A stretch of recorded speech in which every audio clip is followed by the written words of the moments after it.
Hi hello అండి, welcome back to చోటు creations. ఇవాళ ఈ వీడియోలో టేస్టీగా చాలా సింపుల్గా ఈ చేపల పులుసు ఎలా ప్రిపేర్ చేసుకోవాలో మీతో షేర్ చేసుకుంటున్నాను. సో దాని ప్రిపరేషన్ ప్రాసెస్ ఏంటి ఇప్పుడు చూసేసేయండి. ముందుగా ఈ చేపల పులుసుని ప్రిపేర్ చేసుకోవడానికి ఒక కడాయిలో 3 కాశ్మీరీ రెడ్ చిల్లీస్ని అలాగే 2 ఎండుమిరపకాయలు తీసుకుంటున్నాను. అలాగే 1 టీ స్పూన్ ధనియాలు తీసుకోవాలి, కొద్దిగా మెంతులు తీసుకోవాలండి. సో ఒక 7 వెల్లుల్లి రెబ్బలను కూడా తీసుకొని వీటిని మీడియం ఫ్లేమ్లో కానీ లేదంటే లో ఫ్లేమ్లో కానీ ఉంచుకొని ఇలాగ రోస్ట్ చేసుకోవాలన్నమాట. సో మంచి స్మెల్ వచ్చేంత వరకు రోస్ట్ చేసుకోవాలి. ఈ కాశ్మీరీ రెడ్ చిల్లీస్ వచ్చేసి ఆప్షనల్ అనమాట. ఇవి వేసుకుంటే కలర్ అనేది బాగుంటుంది కర్రీ వచ్చేసి. సో ఉంటే వేసుకోండి, లేదంటే లేదు. సో ఇవి చల్లారేంత వరకు పక్కన పెట్టేసుకోవాలి. చల్లారాక ఇలాగ మిక్సీ జార్లోకి ఫస్ట్ ఎండుమిరపకాయలని, ధనియాలని, మెంతుల్ని వేసేసుకొని ఫైన్ పౌడర్ లాగా ప్రిపేర్ చేసుకోవాలండి. తర్వాత వెల్లుల్లి రెబ్బల్ని కూడా వేసేసుకొని మరొకసారి గ్రైండ్ చేసుకోవాలన్నమాట. మనం ముందుగానే వెల్లుల్లి రెబ్బల్ని వేసుకున్నామంటే ఇది పౌడర్ లాగా ప్రిపేర్ అవ్వదు, కాబట్టి చివరిలో వేసుకోవాలి. సో ఇప్పుడు నేను పౌడర్ని ప్రిపేర్ చేస్తున్నాను. సో ఇప్పుడు ఇందులోకి వెల్లుల్లి రెబ్బల్ని కూడా వేసేసి ఇలాగా గ్రైండ్ చేసేసుకుని ఈ పౌడర్ని పక్కన పెట్టేసుకోవాలి. ఈ పౌడర్ మనం చివరిలో యాడ్ చేసుకుంటాము. సో ఇలా ఉంటే సరిపోతుంది. ఇప్పుడు ఇదే మిక్సీ జార్లో ఒక 2 పెద్ద సైజు ఆనియన్స్ని తీసుకొని మెత్తటి పేస్ట్ లాగా గ్రైండ్ చేసి పక్కన పెట్టేస్తున్నాను. ఇప్పుడు చేపల పులుసు ఎలా ప్రిపేర్ చేసుకోవాలో చూసేద్దాము. చేపల పులుసుని ప్రిపేర్ చేసుకోవడానికి ఇలాంటి వెడల్పాటి గిన్నెని తీసుకోండి. సో ఇలాంటి గిన్నెలో చేసుకోవడం వల్ల ఈ ముక్కలు అనేటివి చితికిపోకుండా మంచిగా ఉంటాయన్నమాట.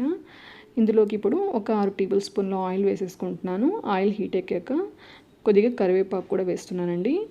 సో మనం ఇలాంటి వెడల్పాటి గిన్నె తీసుకొని చేసేసుకున్నట్టయితే ముక్కలు కదిపినప్పుడు చితికిపోకుండా షేప్ అనేది అలానే ఉంటాయన్నమాట. సో ఇప్పుడు ఇందులోకి కొద్దిగా కరివేపాకు వేసేసుకోవాలి. ఈ కరివేపాకు కొద్దిగా వేగాక మనం ముందుగా ప్రిపేర్ చేసి పెట్టుకున్నటువంటి ఆనియన్ పేస్ట్ని కూడా ఇందులోకి వేసేసుకోవాలండి.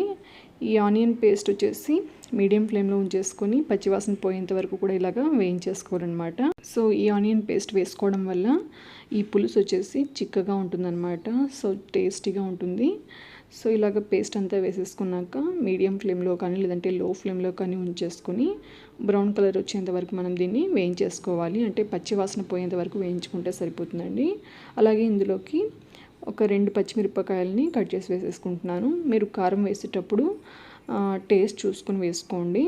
ఎందుకంటే ఇందులోకి పచ్చిమిరపకాయలు అలాగే కారం, ఎండుమిరపకాయలు కూడా వేస్తున్నాం కాబట్టి కొద్దిగా చూసుకొని వేసుకోండి. అలాగే రుచికి సరిపడా సాల్ట్ని కూడా యాడ్ చేసేస్తున్నాను. అలాగే 1 టీ స్పూన్ అల్లం వెల్లుల్లి పేస్ట్ని కూడా వేసేసి పచ్చివాసన పోయేంత వరకు ఇలాగా మీడియం ఫ్లేమ్లో ఉంచేసుకొని నేను రోస్ట్ చేసుకుంటున్నాను. సో ఇవైతే ఇప్పుడు బ్రౌన్ కలర్లోకి వచ్చేసాయండి. ఇప్పుడు ఇందులోకి 1/2 టీ స్పూన్ పసుపుని కూడా వేసేసి మరొకసారి అంతా మిక్స్ అయ్యే వరకు ఇలాగా గరిటెతోటి కలిపేసుకుంటున్నాను. సో ఇప్పుడు ఈ పేస్ట్ స్మెల్ కూడా వెళ్ళిపోయిందనమాట. అంటే పచ్చివాసన కూడా వెళ్ళిపోయిందండి. సో మంచి స్మెల్ అనేది వస్తుంటుందన్నమాట.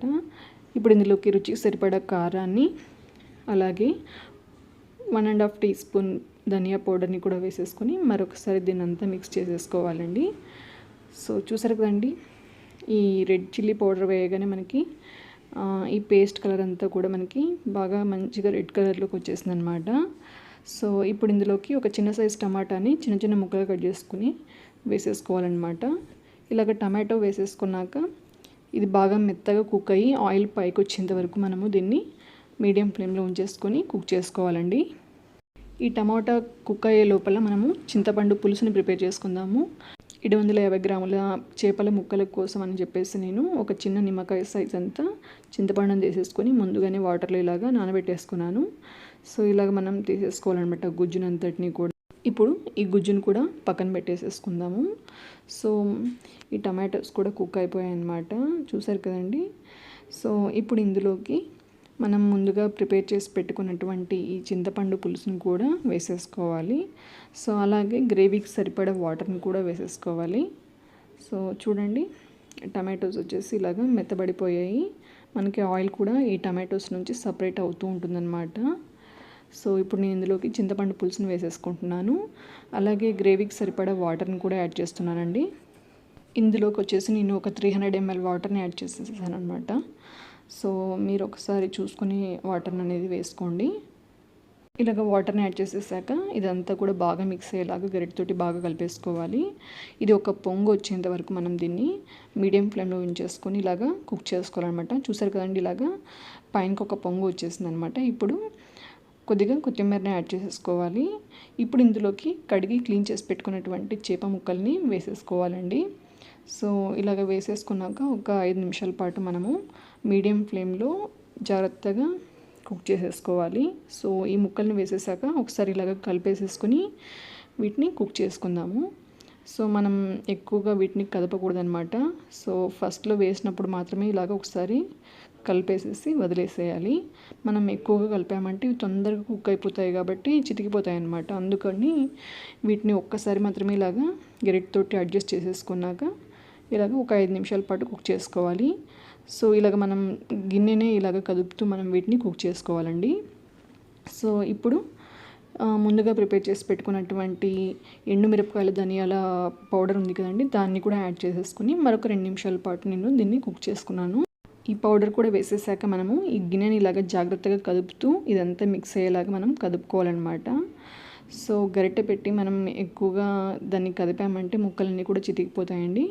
సో అంతేనండి, చాలా సింపుల్గా చాలా ఈజీగా ఈ చేపల పులుసుని ప్రిపేర్ చేసుకోవచ్చు. చాలా చాలా టేస్టీగా ఉంటుంది.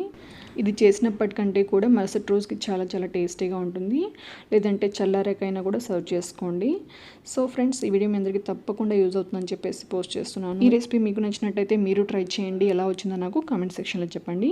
నా వీడియోస్ కనుక మీకు నచ్చినట్టయితే నా వీడియోస్ని లైక్ చేయండి, మీ ఫ్రెండ్స్కి అలాగే మీ ఫ్యామిలీ మెంబర్స్కి షేర్ చేయండి.